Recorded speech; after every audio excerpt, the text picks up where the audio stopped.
बदलापूर शहरातील विजेची समस्या लक्षात घेऊन भविष्यात ही समस्या वाढू नये म्हणून बदलापुरात टाटा पॉवर्स मार्फत वीज पुरवठा करण्याचा प्रस्ताव तयार करण्यात आलाय। त्यासाठी कात्रप परिसरात पालिकेच्या आरक्षित भूखंडावर स्विचिंग स्टेशन उभारण्याचा प्रस्ताव तयार करण्यात येतोय। हे संपूर्ण काम टाटा पॉवरच्या माध्यमातून केलं जाणार असून त्यासाठी तब्बल 4 एकर जागा टाटा पॉवरला देण्याचं निश्चित करण्यात आलंय। मात्र टाटा पॉवरला जागा मोफत दिली जात असल्याचं कारण पुढे करून अनेक राजकीय पक्षांनी टाटा पॉवरला विरोध दर्शवला होता। आता टाटा पॉवरला दिल्या जाणाऱ्या जागेचा वाद मिटला असून सर्वच राजकीय पक्षांचं तोंड बंद झालेत। टाटा पॉवरला दिली जाणारी जागा बाजारभावाप्रमाणे दिली जाणार असल्यानं आता विरोध करणाऱ्यांना कोणतीही संधी उपलब्ध होणार नाही। आमदार किसन कथोरे यांनी टाटा पॉवरच्या विजेबाबतचा प्रस्ताव सर्वप्रथम मांडला होता। मात्र जागेच्या वादातून काही संभ्रम निर्माण झाल्यानं राजकीय पक्षांनी विरोध केला होता। एवढंच नव्हे तर आमदार किसन कथोरे यांच्या स्वपक्षातील काही बड्या पदाधिकाऱ्यांनी देखील या प्रकल्पाला विरोध दर्शवला होता।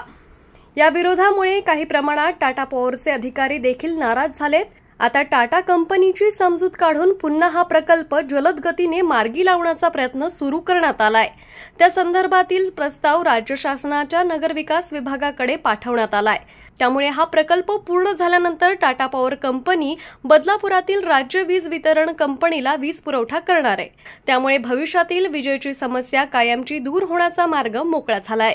एकमत न्यूज बदलापूर। टाटाची जी जागा आपण मोफत देतच नाही, टाटाला जागा देतोय आपण, त्याचा रितसरपणे नगरपालिकेला त्याचा पैसे भरले जातील आणि कुठल्याही प्रकारची मोफत जागा देण्याची किंवा टाटाची मागणी सुद्धा मोफतची नाहीये। कोणीतरी गैरसमज केलाय आणि त्याच्यामुळे नागरिकांना वाटलं की ही जागा द्यायला लागली। खरं म्हणजे त्या 10% बरोबर 5.5 एकर जागा ही शहराच्या विकासासाठी आपल्याला घेता येते आणि त्याच माध्यमातून आपण ती जागा घेतली। डिजिटल बातमीदारीच्या युगात अल्पावधीतच नावारूपाला आलेल्या आणि लाखो प्रेक्षकांच्या पसंतीस उतरलेल्या एकमत न्यूज चॅनलला इंस्टाग्राम आणि फेसबुकवर फॉलो करा आणि यूट्यूब चॅनलला सबस्क्राईब करा। एकमत न्यूजशी संपर्क साधण्यासाठी 6384040404 या क्रमांकावर कॉल करा। ताज्या घडामोडींसाठी पाहत रहा एकमत न्यूज।